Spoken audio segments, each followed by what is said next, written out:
जी अस्सलाम वालेकुम। मैं असगर चौधरी इस वक्त मैं मौजूद हूँ पार्लियामेंट हाउस में। और जिस तरीके से एक शुनीद थी पाकिस्तान तहरीक इंसाफ की वो एहतजाजी कॉल जिसके लिए बानी चेयरमैन इमरान खान साहब ने अडयाला जेल के अंदर से मंजूरी दी थी।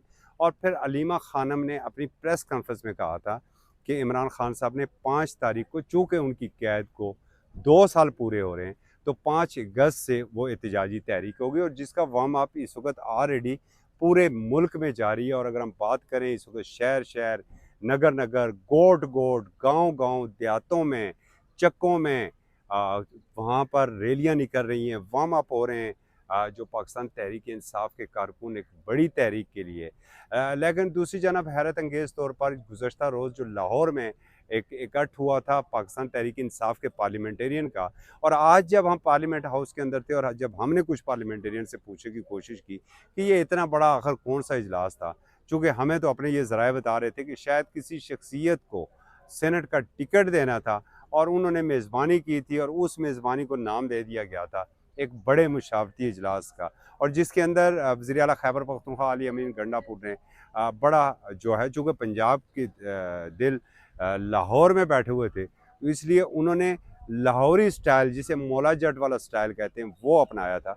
और उन्होंने कल जो वहाँ पर गुफ्तगू की थी उसके अंदर उन्होंने एक 90 रोज़ का ऐलान किया था। और अगर पाकिस्तानी सियासी तारीख का अगर हम जायज़ा लें तो पाकिस्तान के लिए 90 रोज़ कभी भी अच्छे नहीं रहे हैं। माजी की अगर बात करें तो जनरल ज़िया-उल हक ने जब ये ऐलान किया था कि हम 90 रोज़ में इंतखाबात करवाएंगे, और वो फिर 90 रोज़ 11 साल में जाके पूरे हुए थे। तो आज अली अमीन गंडापुर जो चूँकि चेयरमैन इमरान खान साहब 5 अगस्त की तहरीक की मंजूरी दे चुके थे और ये भी उन्होंने कहा था कि इस तहरीक को मैं ख़ुद लीड करूँगा, लेकिन अली अमीन गंडापुर उसे 90 रोज़ के ऊपर ले गए।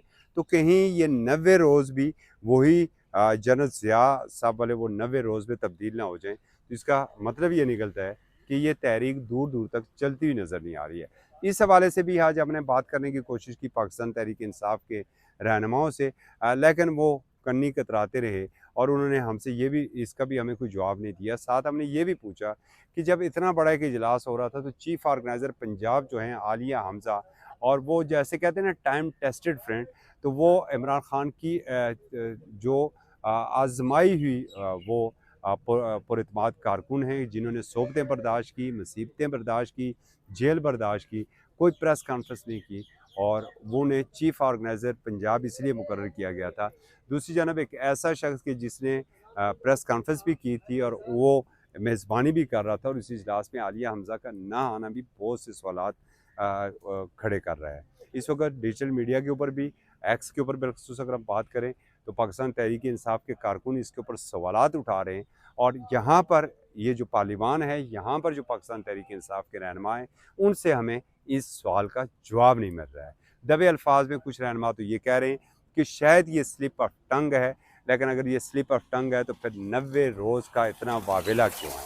अब ये जो सूरत हाल क्लियर होगी, ये इसकी क्लैरिटी कल आ सकती है, चूँकि कल मंगल है और मंगल में इमरान खान की जो बहनें हैं उनकी मुलाकात होगी अडयाला जेल में। और वो जो पैगाम आएगा वो असल पैगाम होगा कि बानी चेयरमैन इमरान खान साहब ने इस तहरीक के हवाले से क्या पैगाम दिया है।